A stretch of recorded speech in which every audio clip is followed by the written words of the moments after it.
It is a distinct honor and privilege to record this short congratulatory message to Her Honor Mrs. Deborah Thomas-Felix, President of the Industrial Court of Trinidad and Tobago, on the launch of this important work on labor law and good industrial relations, progressive discipline and maternity protection in the workplace. As a leader, expert and judge with high regional and international pedigree in the field of labor law and industrial relations, I want to commend her for carving out the time in her daily judicial schedule to reflect on how a more harmonious balance in industrial relations could be nurtured to support sustainable development in our region. It is always inspiring when judicial leaders take time away from their daily routine to examine the important interplay between the judicial system and the evolving industrial relations climate in our region.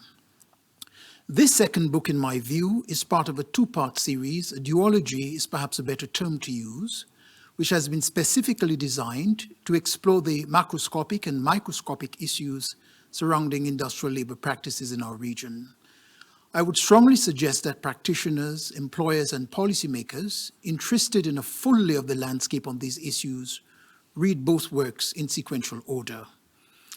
I was, of course, present at the virtual launch of the first book in the series entitled Labor Law in the Commonwealth Caribbean, the Practice of Good Industrial Relations in the 21st Century, just about a year ago.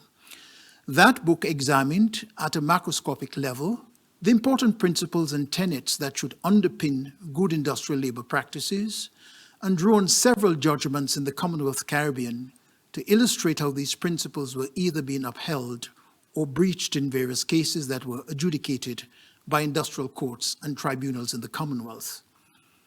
At the time of that launch, I had encouraged Her Honor to work on providing specific guidelines on the practical implementation of good industrial relations tenets in the workplace to better inform employers and employees, especially in the rapidly changing work environment.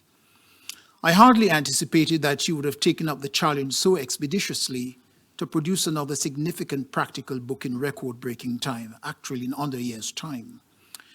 I have framed my message this afternoon around three overarching observations, which I believe lie at the very heart of this duology that Her Honor has published. The first is a recognition of the importance of the labor input for building sustainable livelihoods and for the attainment of the Sustainable Development Goals in the region.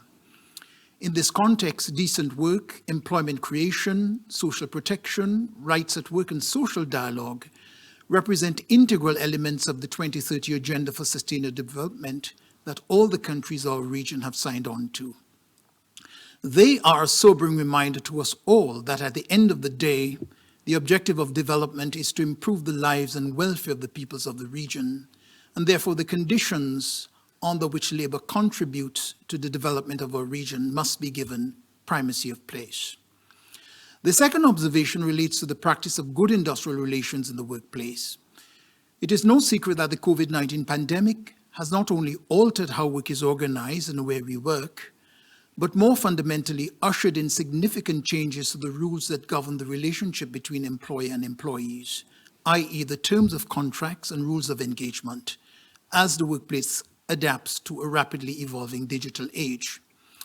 The second book gets into the nuts and bolts of that relationship by providing specific details on important issues in the workplace, such as progressive discipline, conflict of interest, suspension from work, summary dismissal, altering terms and conditions, and maternity protection, all of which are of high practical relevance on a day-to-day basis to both employers and employees.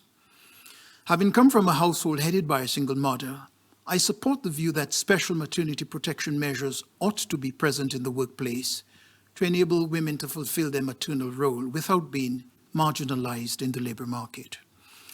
The third observation revolves around the continuous development of a regional jurisprudence in industrial relations that is anchored in the lived experiences of Caribbean labor markets. Here, Her Honor draws from a wealth of regional case material and provides much clarity on how industrial relations practices in the region could be improved. In closing, this current book and its progenitor provide a valuable trove of resource material and guidance and is a must-read for human resource and industrial relations practitioners, lawyers, union officials, and every worker interested in gaining a better understanding of how good industrial relations practices should be conducted. I congratulate Her Honor on achieving yet another big milestone, and I would like to throw out another challenge to Her Honor and the Industrial Court on an issue of significance to the region.